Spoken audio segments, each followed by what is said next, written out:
You're listening to the Run Radio podcast series for business, featuring Michele Rickman Coaching. Welcome to the Run Radio podcast series for business.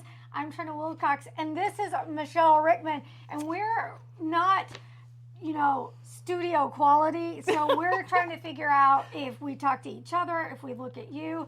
So we're going to go back and forth and just include you in the conversation because that seems like the thing to do. Right, precisely. So, you're a style coach, and we'll get into that more. So this should be something in your series. It should be something in my series. Well, because it's a podcast, but we're also visually recording the podcast. It's like the rules change, and they're all over the place. It's all blurry. So we're just going to make it up. Because I think there's probably not really a right or wrong way to do it. So I'm sure whichever way I learn, I'll be told the next week in some newsletter that it's the other way. Somebody else will say, today we're doing it like this. That's just like my health and wellness newsletters, my nutrition, I think I have solid.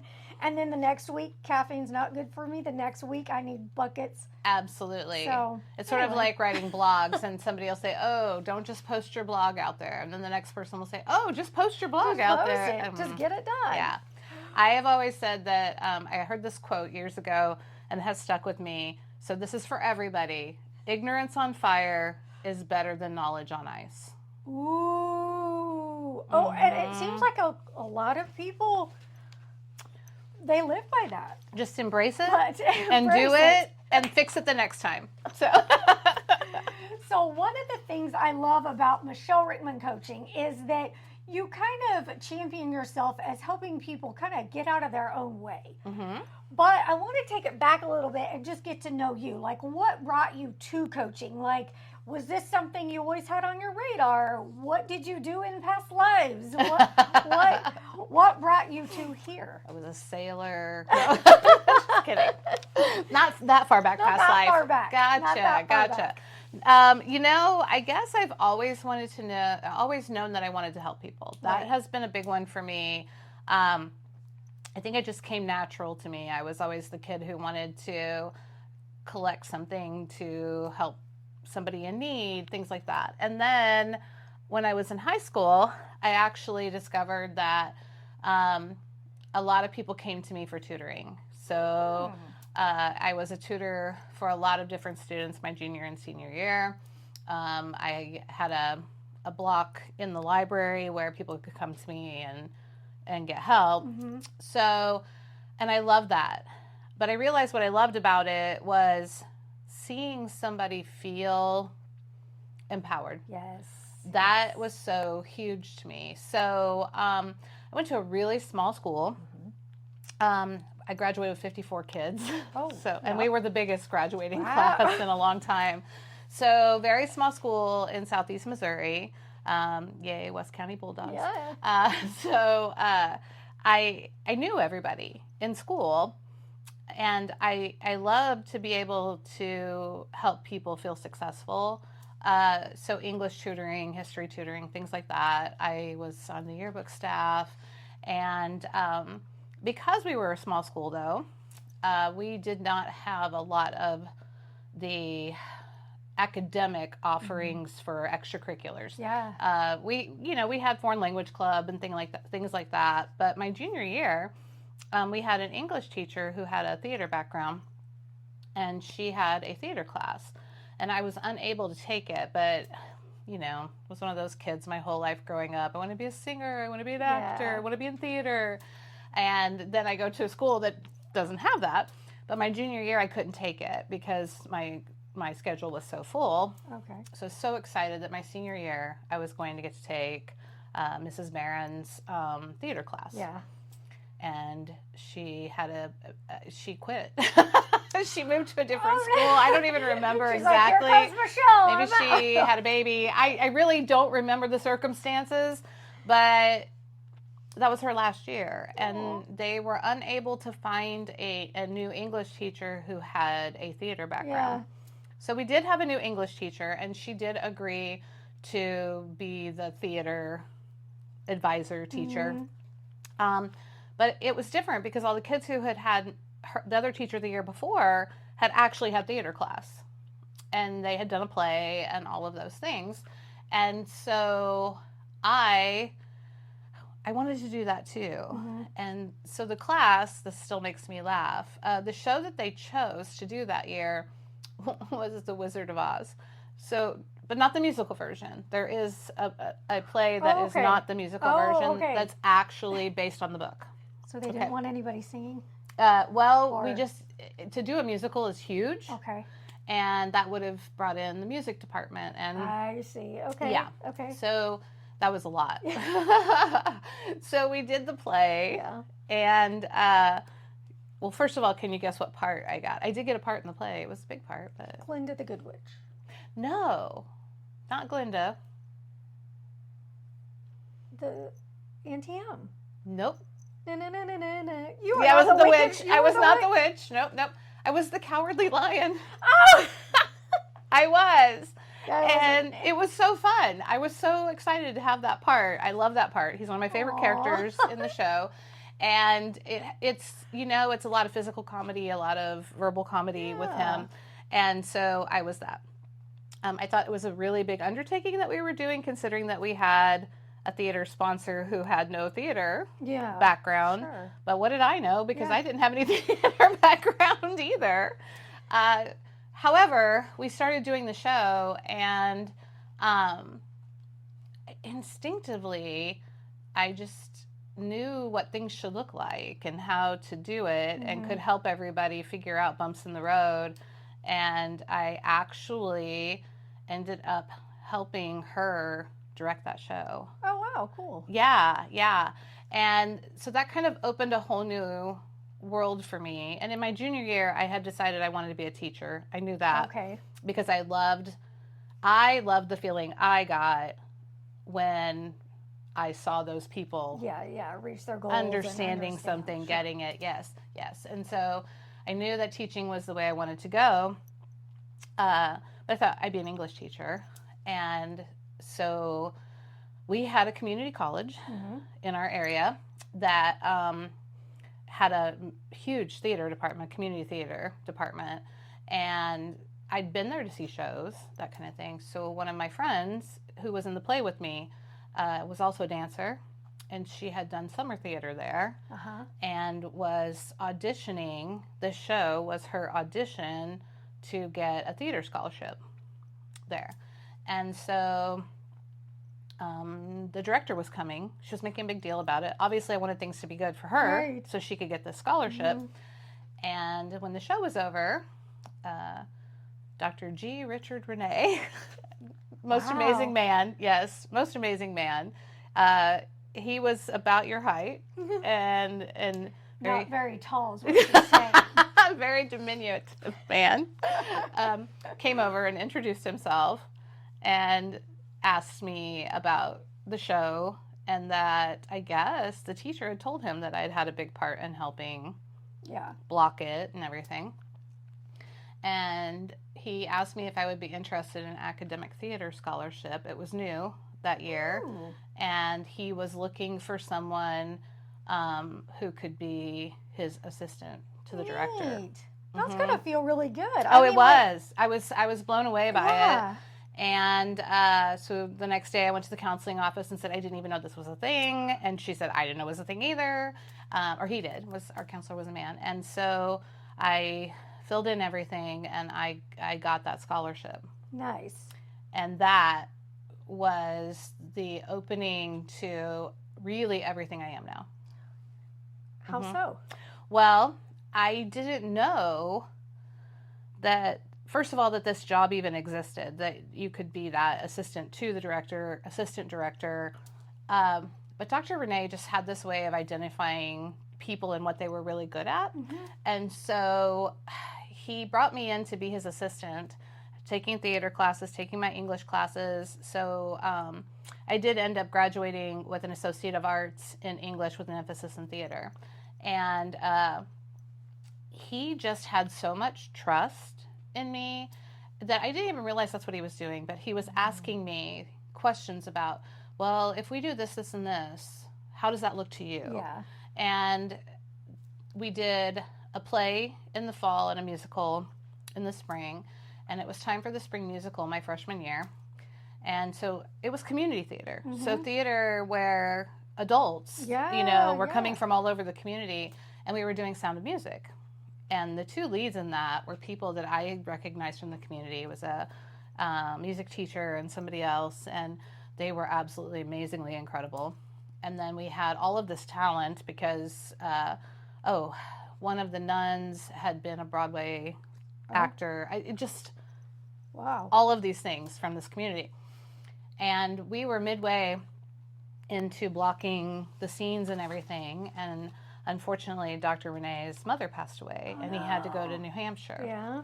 So I was the one kind of in charge of getting the schedule together and getting it out to everybody. And I said, what do we need to do? And he said, what do you mean? I said, well, you're leaving. So do I need to, are one of the people in the show going to take over directing? What needs to happen here? And he looked at me and he said, darling, you're going to do it. Ooh. What? Just kind of like, I'm going to do what? And he said, you know what we're doing. You know the vision. You're going to finish blocking these scenes. I'll be gone for the week. I'll be back. If we need to change anything, we'll just change it. Yeah. Okay, I'm a freshman in college, and now I'm directing scenes and blocking scenes with these people who are, some of the people are my parents' age. But Dr. Renee had faith in me, and I did it. And he came back, and he didn't change anything. Oh, cool. Yes. Yeah. What Absolutely. a compliment. It was huge. It was huge. I had never, in high school, I wasn't the athletic kid. I can do physical athletics like skiing or skating or things like that. But if it requires a ball and something that you have to hit it with or put it in, not my thing.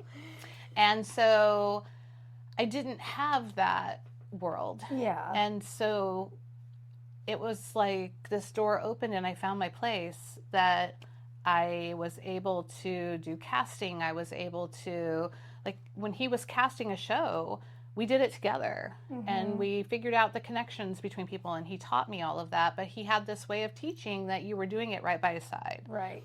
And the faith that he had and the world that he was showing us, it was definitely his calling as well. Instrumental, though, for you, for sure. And he had been an actor in New York. He had done all of the things. And so his way of showing that was incredible.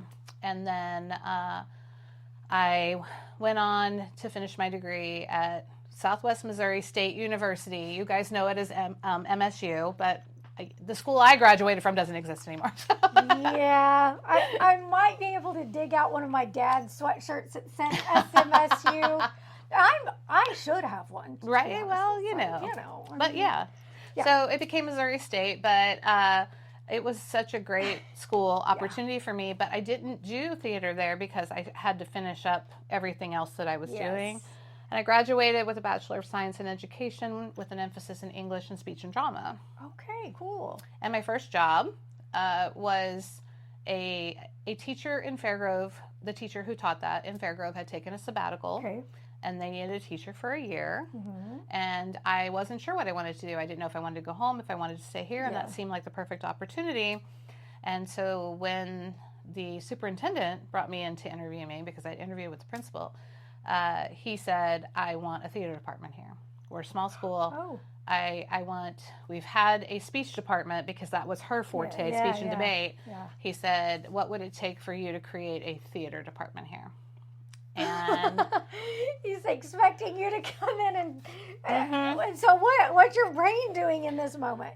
In that moment, I thought, well, okay, the school is the size of the school I graduated from. They could have been sister schools. Okay. And I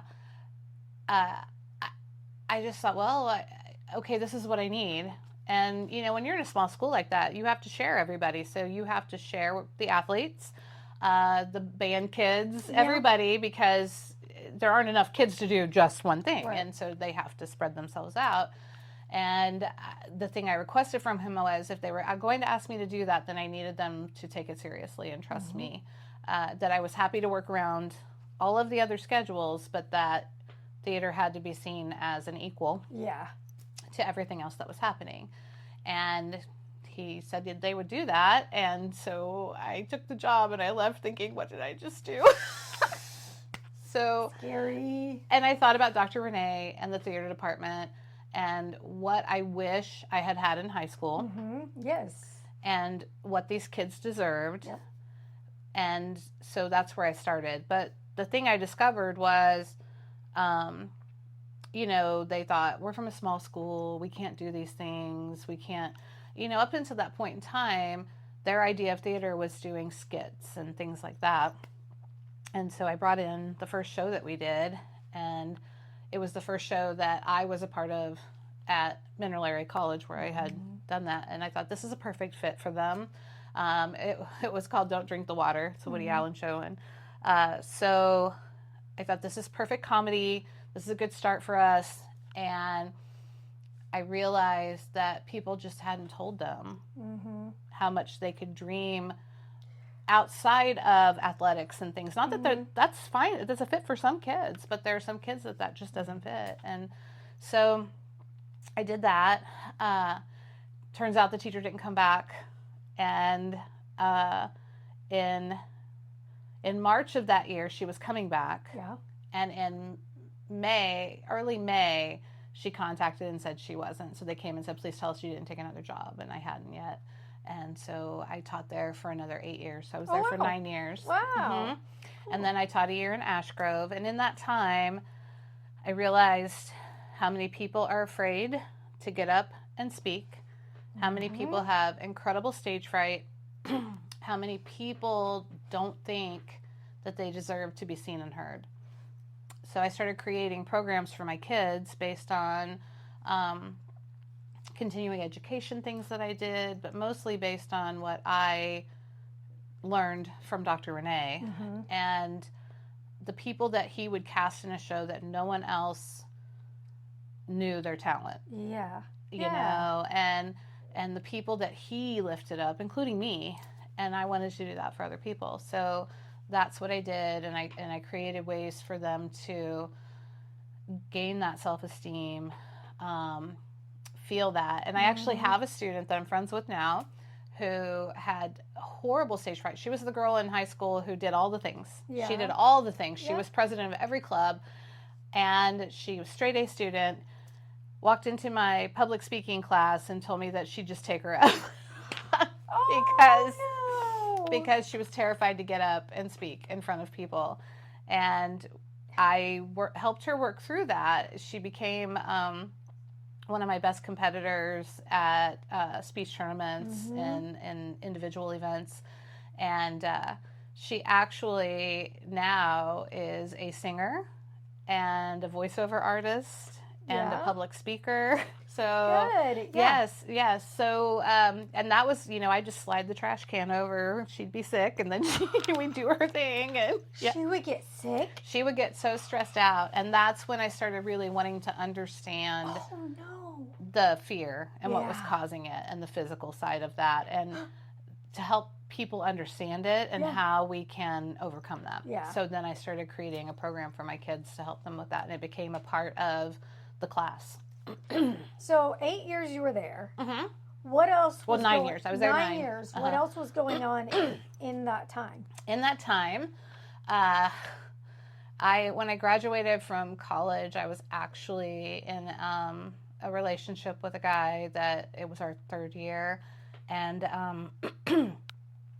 he was an abuser. Oh. Yeah. It started out as mental abuse, and once he had that down to an art, it became physical.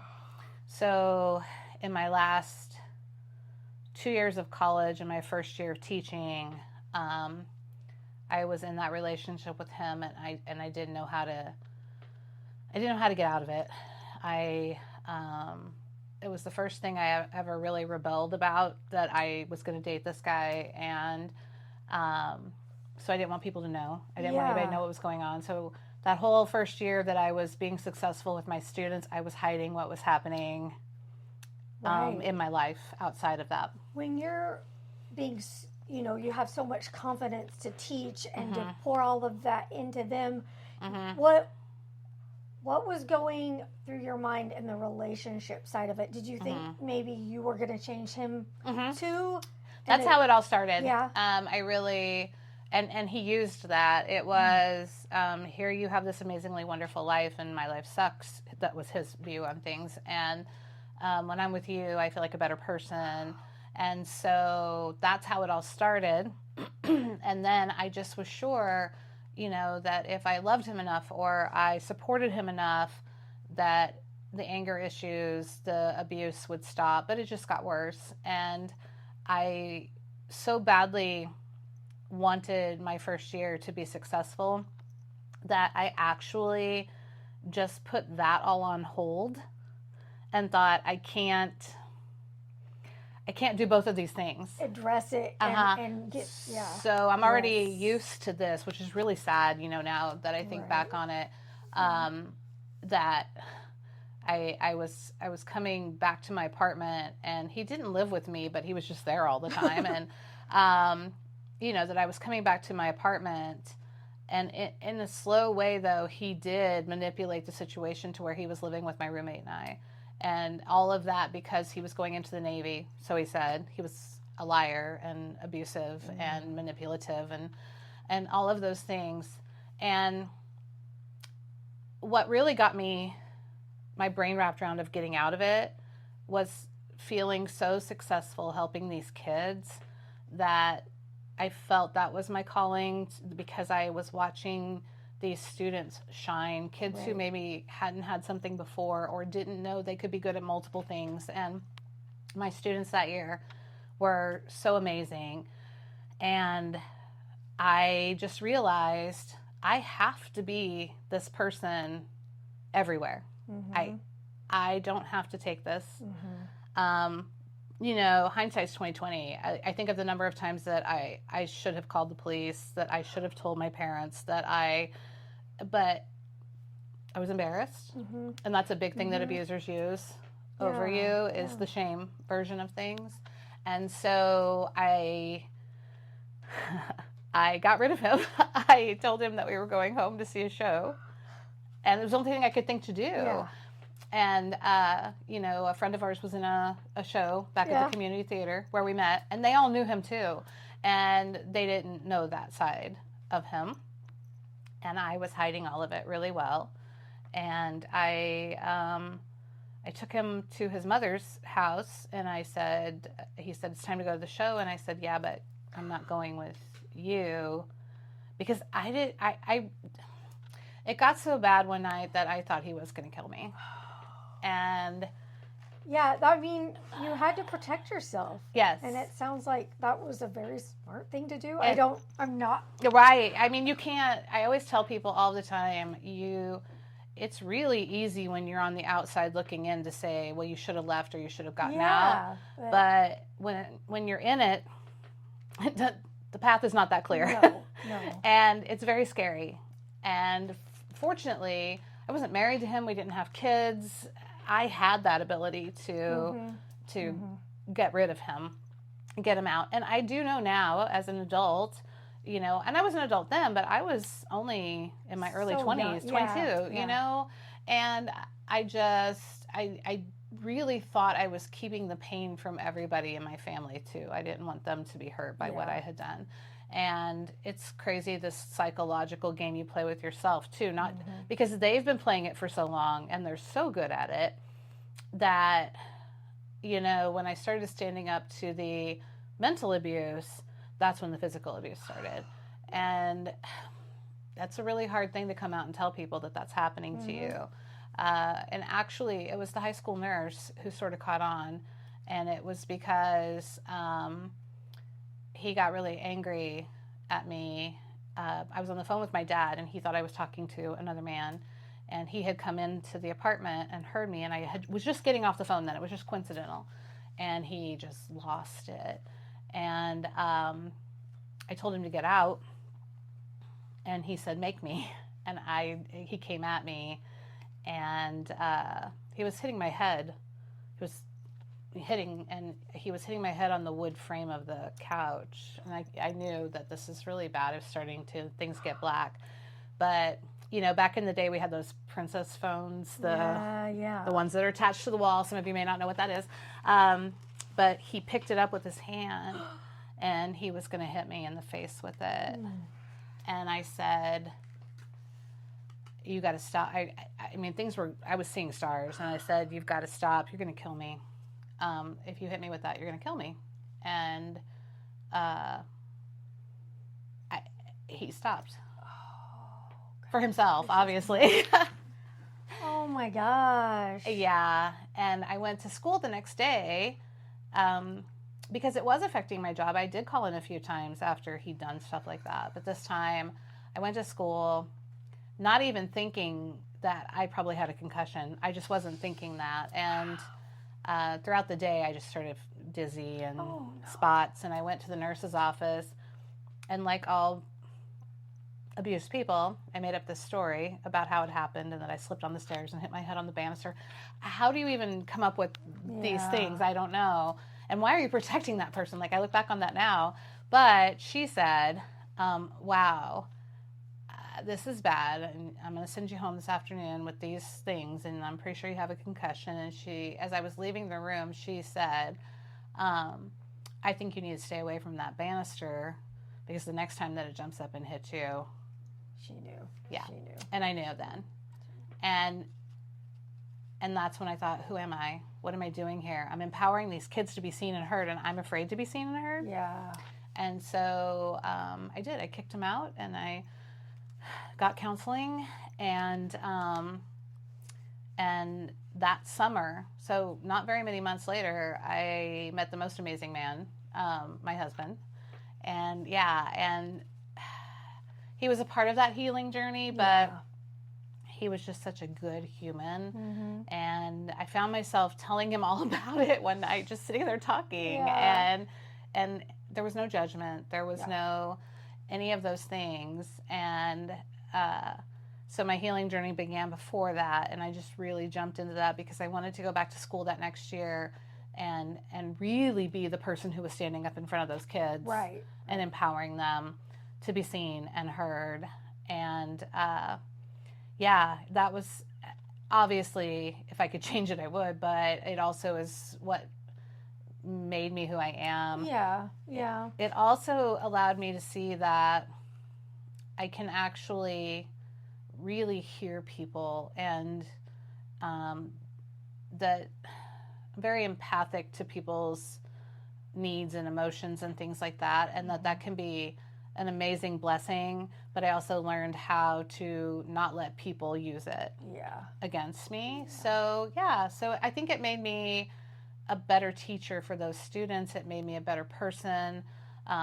Obviously, it was the path I walked to find my husband, and we were married for 31 years. So so that's how I started in my world. Wow. Yeah. And for people that don't know, you would still be married. Unfortunately, he lost his life last been a year now. It's been over a year. It was April of 23. Yeah. So, which has been another obstacle for you to test that resilience. Yeah. And it's been challenging. It has been challenging. It has. So I guess going back in time, in my last year of teaching, I had my son. Yeah. And we were married 6 years before he came along, and I had a little struggle with infertility, and then all of a sudden I have this amazing little human. And I really thought I'd be that teacher who'd just go take the pack and play and head up to the theater. And then he was so dang cute. I just wanted to spend all my time with him. So I wanted to find a way that I could have my cake and eat it too. And so I decided I wanted to work from home. Yeah. And I fell into the world of direct sales. And my husband was my biggest cheerleader in all of that. He saw me, and he just said, you'll thrive at this. And I did. I went into it kicking and screaming, but I came out of it a different, changed person. And I think it's that journey that you have when you're actually a partner in something. And we had our 2 girls shortly after that. And I always joke and say if I wanted to go back to teaching, I couldn't afford it because daycare was too expensive. Yeah. So I had to figure out how to keep our lifestyle where we wanted it. So he was extremely supportive of that. I became a regional vice president for the first company that I worked for, and then I was a senior division manager for the second company, which is the same level. And everything about that, the part that I loved about it was not the sales. Obviously, I loved the products or I wouldn't work for the company. But it was just a different way for me to empower people to be seen and heard. Yeah. It really was. I was taking these people who were so afraid to get up and talk and helping them find a career or extra income for their family or just an outlet for them. Yeah. I used to joke and say I was looking for any women out there who were tired of conversations only about Cheerios and sippy cups. And they wanted something for themselves. And so I did that. And that was an amazing journey. I got so much incredible training. I did happen to work for 2 companies that are known for their training and their support and things like that. And so I was the person that, direct sales bad, don't do that, you know. And what a stigma it has for something that can be so incredible. And in that time frame, I helped probably, I lost count, but 200 people, 300 people start their businesses. Wow, that's a lot. Yeah. And so then the journey, when I switched companies, within the first year of me switching companies, my 2 oldest kids had a late diagnosis of cystic fibrosis. And that was a big speed bump. World. For Turned everything upside down. 2 weeks before school started, we found that out, and it turned their world upside down, turned our world upside down. And I was so blessed to have a partner who was a partner. So it never occurred to us to fight against each other for that. It was just, okay, let's circle the wagons and figure this out. Fight the problem, not each other. Exactly. It is so true. I was so shocked to find out how high the divorce rate is for couples who have children with chronic or life-threatening diseases. And that makes me so sad for them. Yeah. Because as someone who has a chronic condition, and both my parents have things they have to deal with, but my mom also has an autoimmune disease, and you can see the stress. Thankfully, they were able to bond together and they've stayed together, but you definitely feel the stress. It's a lot. It's there. It really it's financial. It's emotional. It's physical. It's all the things. It is, because you're doing things that other people in their everyday life can't even imagine. Right. And we were so fortunate to be able to share that with each other and balance everything out. And so, I always say we adjusted our sails and picked up the wind again and got my kids through that initial part of it, and then figured out how to help them. And that's a big one, is how do they navigate this whole world? So we did that, and that just brought us closer together. And in that time frame, I started formally networking in a networking group. And you know how I feel about that word of mouth business is the best kind of business. And when I switched companies, I switched products. And so I needed new clients because they weren't the same. Right. They weren't all the same clients. And I had a dear friend who had been networking in town in an official networking group. And I sat down and talked with her. And she said, networking is not what you think. Networking is a little bit like direct sales. People have this idea of what it is. Yes. And so I started networking and building my business. And it was then that the coaching idea came to me. I found myself in a room of business people as everybody's going around and introducing themselves, discovering the struggle that they were having to talk about their business. Yeah, you think we wouldn't know, but we all get that, even the nerves. Mm-hmm. You know, Mm-hmm. I've talked for a living, and I still get nervous when we go around and do that. I'm like, oh wait, am I ready today? Am I in the mood for it today? My head's somewhere else. Right. Am I sharp? Am I tired? Do I, you know? And I do that too. But I think I realized for me, it was that talking about what I do was so important to me that I figured that out, but it wasn't so obvious to me that other people didn't have that ability or the opportunity to. And as we would go around the room for weeks, I would think to myself, boy, if that person were on my team, I'd coach them to do it this way.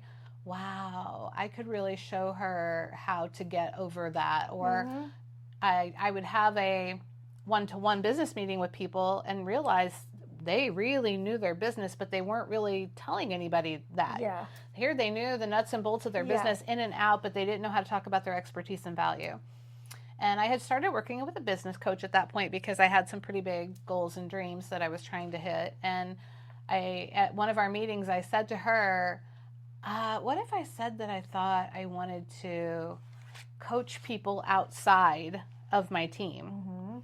That I would like to be maybe a presentation coach. And she said, wow, it's about time. I was wondering how long it was going to take you to get there. Yes. Right in front of you. Like, why didn't you tell me sooner? Wow. She goes, I knew this was your calling. You just you were limiting yourself thinking that it was you could only share it about this product. Right. And she said, but you have a gift for hearing what people are trying to say. And you've already created these programs that you're using with your team. Right. And yes, you could help other people. And I started doing a lot of research. She kind of put me on the path. I didn't know what that looked like or how that even, I'd always worked for somebody else in some way, shape, or form. And so I started doing some research, and what I discovered, which is, I don't know, it's good for me, it's kind of sad in the world, is that really nobody teaches anyone how to talk about their business. They teach them how to talk about their products or services within the business. Yeah. But they don't really, and it doesn't matter what level of degree you have or whether you've been to a type of trade school. As a matter of fact, I think in the trades it's missing even more. So, you know, for example, someone will go to cosmetology school and they'll learn everything there is to learn about their craft, but nobody tells them, then they tell them, take this out there and sell yourself. And if you're me and you can talk to a wall, you can do that. Yeah. But the average person doesn't know how to do that. Yeah. Or the company gives them a script and says, here, take it and make it yours. What does that even mean? Insert name. Right, You know, exactly. So you sound like a telemarketer, just, you know.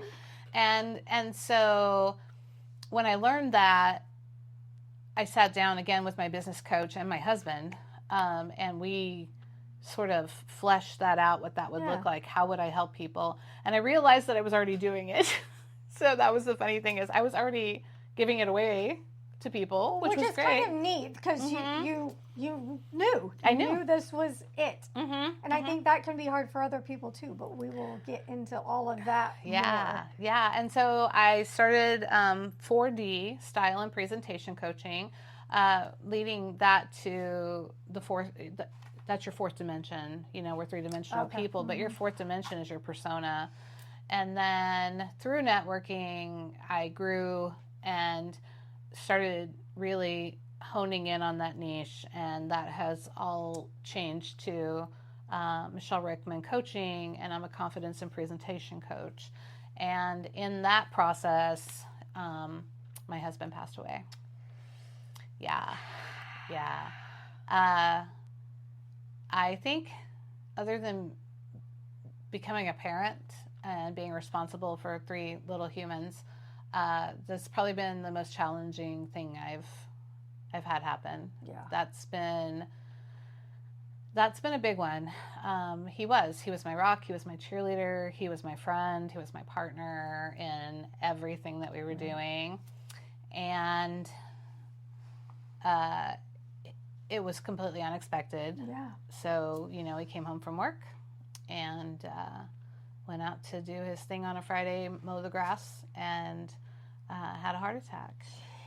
I mean, yeah. You're just going along. You wake up that morning, go through the routine thinking it's a regular day. It's just a regular day. I'd had meetings that day. He'd had meetings that day. He came home early to get the grass mowed and to go out to dinner. Oh. And and I will say this. I know now, when something like that happens, spouse, child, family member, somebody you love, you really spend about the first 6 months of that in shock, and you're on autopilot. I was going to say, like, just going through motions, just trying to keep yourself and everybody around you alive. Exactly. But feeling it and processing it has to be a process. Yes. Oh, absolutely. And still is. I've heard all of these things, but until you're walking through it, grief is not cyclical. And grief is not linear. It's cyclical. Yeah. And you keep coming back to things, and it's little things that trigger that. And I did think about quitting my business. I thought about just putting that aside. I wanted to run away. I wanted to curl up in a ball. But I kept hearing him. Like I said, biggest cheerleader. Yeah. You can do this. Yeah. Why are you not doing this? Let's do this. Let's figure this out. And it was extra tough because we had just been talking about him coming on board with me. He was an excellent management coach, and the people who worked for him over the years absolutely adored him. Yeah. And so I thought, this would be something else that we could bring into this once, like a systems and management coach. Yeah. And so we had just started putting that into motion, and I really wanted to shut down. However, I also wanted to honor his memory, who he was as a person. And so that becomes one foot in front of the other. And it also has become another program that I offer through what I do to help people, because it's all about confidence. It's all about sharing your expertise and value in whatever. Everybody has expertise. Everybody has value. We live in a world where people very frequently are telling us to be quiet and be humble and be all of these things. And we live in a world where the negative gets the focus, the squeaky wheel gets the oil. Those are all sayings for a reason. And I want to empower people to know it's okay to be seen and heard, and sharing your expertise and your value is not bragging. You can be humble and still do that. Oh, yeah. And this journey without him has really led me to that. It's how you get your focus. It's how you do what you do every day. It's building your relationships with people, knowing how important what you have is, and that if you're not happy, you deserve to be happy. If you have a message, you should be able to deliver it and be heard. Yeah. So now we know that brings us to the next episode. We're going to talk about harnessing your fear. Ooh, I love this one. I hope you'll come back and join us.